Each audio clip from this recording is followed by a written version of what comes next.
हमने, आपने और हम सभी ने अभी तक यही सीखा है कि हमारी पृथ्वी सूर्य के चारों ओर परिक्रमा कर रही है, यानी कि सूर्य के चारों ओर चक्कर लगा रही है। लेकिन दोस्तों, जब हमें अचानक पता चले कि हमारी पृथ्वी सूर्य के चारों ओर चक्कर नहीं लगा रही है बल्कि किसी और चीज के चारों ओर चक्कर लगा रही है, तो हमें काफी आश्चर्य होगा और हम जरूर चौंक जाएंगे। लेकिन दोस्तों, ये बात बिल्कुल सही है कि पृथ्वी सूर्य का परिक्रमा नहीं कर रहा है, पृथ्वी सूर्य के चारों ओर नहीं घूम रही है। दोस्तों, ये बात मैं नहीं कह रहा बल्कि नासा का एक रिसर्च, एक अध्ययन कह रहा है। नासा के वैज्ञानिकों के अनुसार हमारी पृथ्वी इस समय सूर्य की परिक्रमा नहीं कर रही है। नासा के अनुसार पृथ्वी की मौजूदा गति को समझने की कोशिश करें तो पृथ्वी वर्तमान समय में सूर्य की परिक्रमा नहीं कर रही है बल्कि एक बिंदु के चारों ओर घूम रही है और उस बिंदु की परिक्रमा कर रही है। नासा के अनुसार सौरमंडल में पृथ्वी की वर्तमान गति को समझने का प्रयास करें तो पृथ्वी अंतरिक्ष में एक बिंदु के चारों ओर घूम रही है, न कि सूर्य के चारों ओर घूम रही है या परिक्रमा लगा रही है। और इस बिंदु को बेरी सेंटर कहा जाता है, जो सूर्य के नजदीक तो है लेकिन सूर्य के अंदर नहीं है।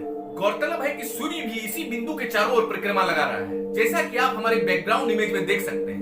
चलिए दोस्तों, अब हम इस गुत्थी को सुलझाने की कोशिश करते हैं, इस समस्या को सुलझाने की कोशिश करते हैं कि पृथ्वी हमारे सौरमंडल में सूर्य की परिक्रमा न करके इस बिंदु की परिक्रमा कर रही है, जिसे हम बेरी सेंटर कहते हैं। ऐसा क्यों हो रहा है कि पृथ्वी और सूर्य इसी बेरी सेंटर की परिक्रमा कर रहा है? दोस्तों, इस बात को समझने के पहले हमें सेंटर ऑफ मास को समझना होगा। यदि हम साधारण भाषा में सेंटर ऑफ मास को समझने का प्रयास करें तो यह वह बिंदु है जहां पर उस पूरे वस्तु का मास संतुलित होता है, उसका भार संतुलित हो जाता है। यानी उस बिंदु के चारों ओर द्रव्यमान यानी मास का वितरण समान होता है। यानी इस बिंदु पर यदि हम इस पॉइंट पर किसी वस्तु को बैलेंस करने की कोशिश करें तो वह आसानी से बैलेंस हो जाएगा। जैसे कि दोस्तों, आप हमारे बैकग्राउंड इमेज में देख सकते हैं कि यहाँ एक रॉड है और उसे बीच बीच से बैलेंस किया गया है। यानी इसका मतलब यह हुआ कि इस रॉड का मास इसके दोनों ओर समान है और इसका जो बेरी सेंटर आ रहा है, इसका जो सेंटर ऑफ मास आ रहा है, वो इसके बीचों बीच आ रहा है, जो इस इमेज में दिखाया गया है। यानी हम कहें तो इस वस्तु का, इस रॉड का सेंटर ऑफ मास इसके बीचों बीच स्थित है। दोस्तों, अब हमारे बैकग्राउंड इमेज में आप इस दूसरे चित्र को देखिए। इस चित्र में ये बेडोल सा एक वस्तु है जिसका भार एक समान नहीं है, किसी और ज्यादा है तो किसी और कम है। दोस्तों, यहाँ पर जब इसे संतुलित करने का बीच से हम कोशिश करेंगे तो यह कभी भी संतुलित नहीं होगा और यह वस्तु गिर जाएगी।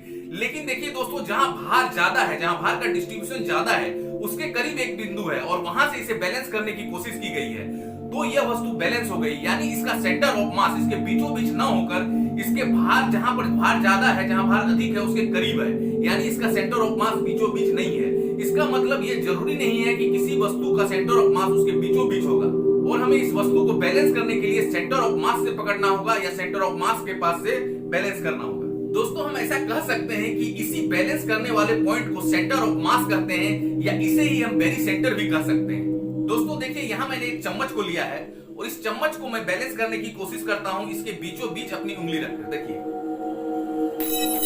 ये बैलेंस नहीं हुआ और चम्मच गिर गया। अब देखिए दोस्तों, मैं इसे जब यहाँ से बैलेंस करने की कोशिश करता हूँ तो देखिए ये बिल्कुल बैलेंस हो जा रहा है, बैलेंस। देखिए बिल्कुल, यहाँ पर आप देख सकते हैं कि ये वस्तु समान भार का डिस्ट्रीब्यूशन नहीं है, मास का डिस्ट्रीब्यूशन समान नहीं है। इसके मास का डिस्ट्रीब्यूशन इस ओर ज्यादा है और इस ओर कम है। लेकिन जब मैं मास के करीब गया तो यहाँ से ये बैलेंस हो गया। इसका मतलब इसका सेंटर ऑफ मास इस पॉइंट पर है, यहाँ पर है, ताकि ये बैलेंस हो जा रहा है।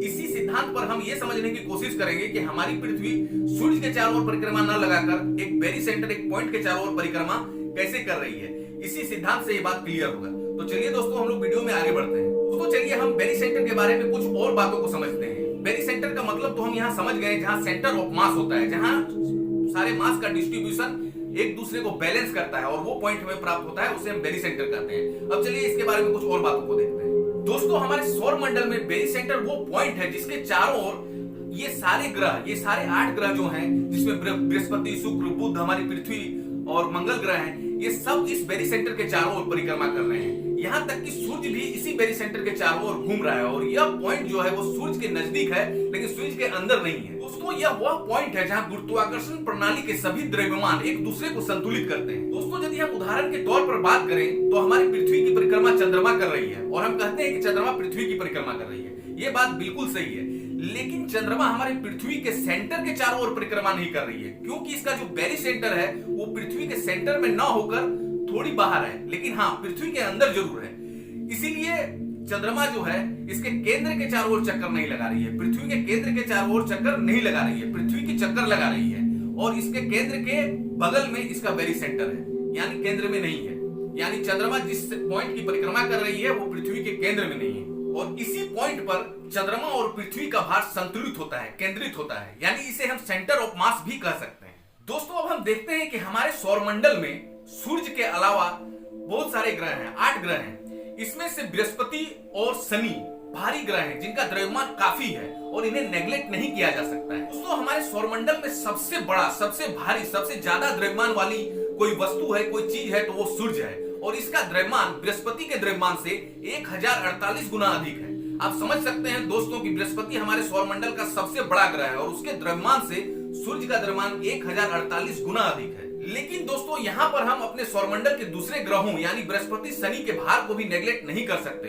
और जब इन सब को, सारे सिस्टम को मिलाकर, इस टोटे और गुरुत्व प्रणाली के सिस्टम को मिलाकर इनके द्रव्यमान का सेंटर ऑफ मास निकाला जाता है तो ये सूर्य के अंदर ना होकर उसके करीब होता है, उसके बाहर होता है, लेकिन सूर्य के अंदर नहीं होता है। और ये सूर्य के करीब इसलिए होता है क्योंकि सूर्य का द्रव्यमान सबसे ज्यादा है, सबसे अधिक है। तो दोस्तों यहाँ पर मोटा मोटी ये बात है कि सूर्य का द्रव्यमान सबसे अधिक होने के कारण सेंटर ऑफ मास सूर्य के करीब आ गया और यहीं पर इसके सारा पूरे सौरमंडल का द्रव्यमान संतुलित होता है और इसी पॉइंट के चारों ओर सारे ग्रह और हमारी पृथ्वी परिक्रमा कर रहे हैं। वास्तव में खगोल शास्त्री जेम्स ओ डोनेग्यू ने बताया था, ग्रह सामान्य तौर पर तो सूर्य की परिक्रमा करते हैं, लेकिन बृहस्पति और शनि जैसे भारी ग्रहों के प्रभाव के कारण इसे सूर्य के चारों ओर चक्कर न लगाकर किसी एक विशेष पॉइंट के चारों ओर चक्कर लगाना चाहिए। दोस्तों बस इसी बात को नासा के वैज्ञानिकों की तरफ से सटीक तौर पर प्रस्तुत किया है और टेक्निकली समझाने की कोशिश की गई है कि सूर्य के चारों ओर जितने ग्रह हैं वो सूर्य की एग्जैक्ट परिक्रमा नहीं करते हैं, बल्कि उसके करीब के एक बिंदु के चारों ओर परिक्रमा करते हैं, जिसे पेरी सेंटर कहते हैं या सेंटर ऑफ मास कहते हैं। दोस्तों आज के सेशन में इतना ही। यदि आपको आज का सेशन अच्छा लगा हो, आपका ज्ञान वर्धन हुआ हो, आपको थोड़ी सी भी जानकारी मिली हुई हो, तो हमारे इस वीडियो को जरूर लाइक करें और चैनल को सब्सक्राइब करें। मिलते हैं फिर किसी अन्य वीडियो में इसी तरह की ज्ञानवर्धक बातों के साथ। तब तक के लिए बाय बाय, टेक केयर, जय हिंद।